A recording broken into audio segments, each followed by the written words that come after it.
Yo, hey guys, it's Pop and Jacques Slade here.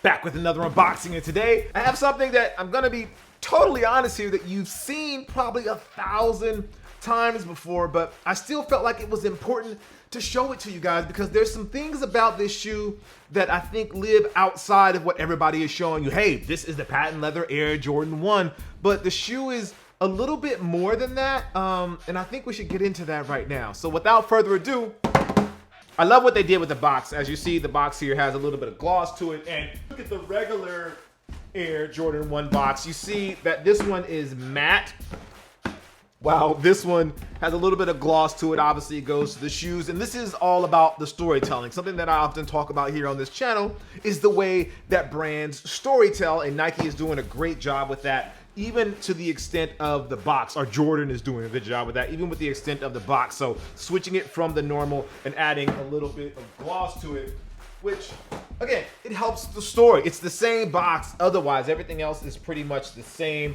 from the 1985 Air Jordan 1 there at the bottom to the actual big Nike sign and everything else on here. So it's all pretty much the same in that regard. But let's get into the shoes, and here we go. So this pair has actually already been out of this box. That's why they're laced up. For those that are Jordan 1 fans, you know that the Air Jordan 1 comes unlaced.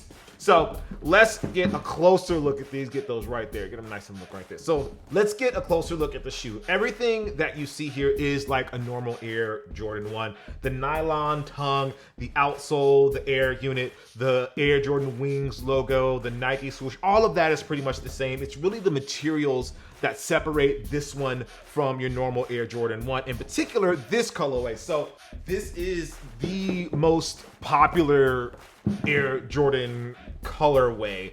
As you see, these are the normal matte versions, and then this is the version that they used patent leather on. Now, a lot of people you've seen actually flip this version and make it look a little bit more like this. It's not exactly the same, but they've added a matte and taken off some of the gloss on here. And I actually like the way that looks. It actually looks pretty good.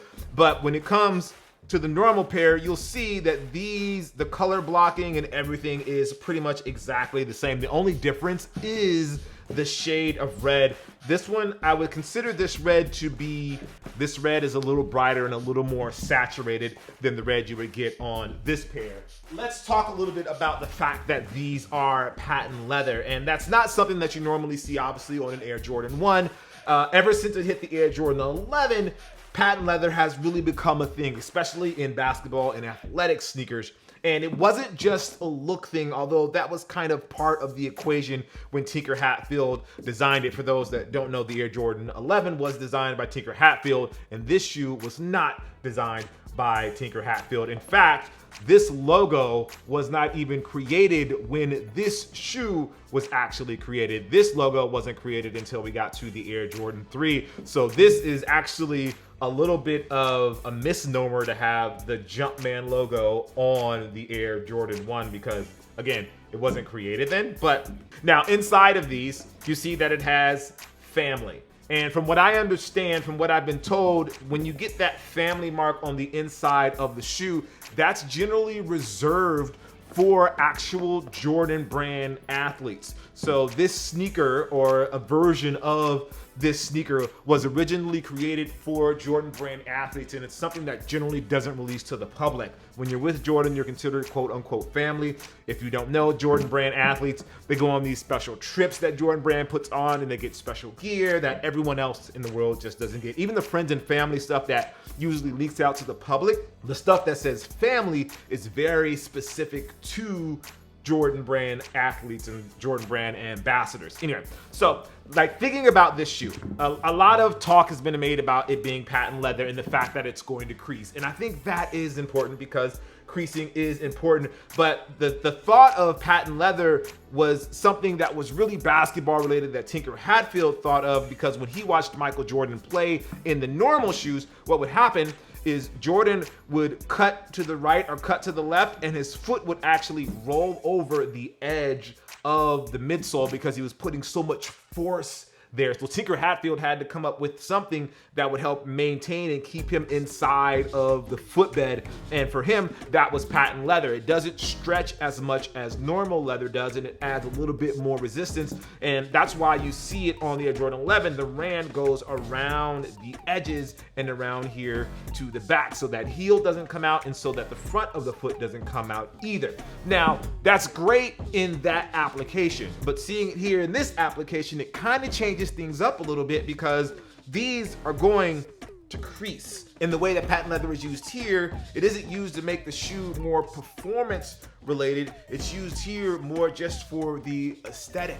And on one hand, that can be an issue, but on the other hand, like, you get it. So like, we're in this weird place, especially with the Jordan 1, because it feels like they've done 1,000 different things with the Air Jordan 1s. They've used different materials and different shapes and different looks. And now they've come to the patent leather point, but the patent leather was used for such a specific purpose for this shoe that seeing it here on the Air Jordan 1, it almost doesn't make sense, if that makes sense.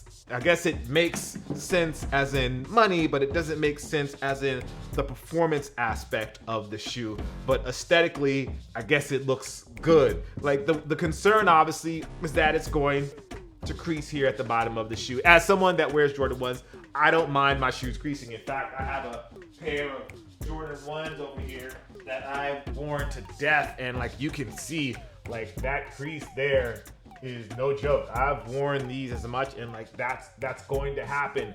But with this patent leather, even if that does happen, you lose a little bit of something because it's not going to wear in like a normal leather shoe would. And that's where I kind of take issue with these. Like, I get it, I like the look, I think it looks cool, but the creases that are going to form here are not the sort of creases that make the shoe look better. Like, a well-worn shoe looks great, in my opinion. I love my Air Jordan 3s that are worn in. I have some Air Jordan 1s like I've just shown you that are really worn in. But this one, the crease isn't indicative of the shoe being worn a bunch of times or being worn well. This is just, I don't know, it just doesn't sit well with me. And I'm not opposed to having creases in my shoes at all, but that crease is just gonna feel a little bit different, at least in my opinion. I would love to know what you guys think. Like, are you bothered by the crease, or do you feel like that adds to the aesthetic and the look of the shoe, especially when you use patent leather? But overall, I think the shoe looks great. I would wear it anywhere, I guess, for the most part. I think it has a very cool like style to it, and it's almost something like you would see someone wear on stage. Like, I could see Justin Timberlake wearing a pair of these on stage, or Adam Levine wearing these on some show, or some DJ Khaled wearing these in one of his videos. Like, that's what these feel like. It feels like something that you would typically see on TV or as part of a show, not something that you would just wear around, although I'm definitely going to wear these around. But those are my quick thoughts. I just want to give you guys a quick look at these and just give you my opinion, and just the thought of patent leather being so performance related, but seeing it here in an aesthetic use, but this shoe not being performance related, and the impact that that's going to have on overall design and the way that you wear the shoe. Because I think this is going to almost scare people from wearing this shoe because they don't want to get the crease. It's one thing to get the crease, but to get a patent leather crease, like, that's something totally different. And those patent leather creases are a lot harder to hide or to make look nice, I guess, for lack of a better opinion. Anyway, those are my thoughts. Would love to hear what you guys think, and obviously I know that you guys have seen these before and these are already out and all those kind of things, but I just got my hands on a pair, wanted to get some looks at them, and then just wanted to give you guys my opinion on them. So let me know what you think down in the comments below. Jacques Slade, as always, I appreciate you. Make sure you like, favorite, and subscribe, and I'll see you soon. Oh, wait, before you go, check out the last video I did. This is my hard path video talking about StockX and NFTs. So if you want to check that out, make sure you click there. And then I also did a video on the LeBron 9 Watch the Throne and why I think that shoe is never going to happen again. So if you haven't watched one of those, make sure you click right there. All right, guys, I'll see you soon. Peace.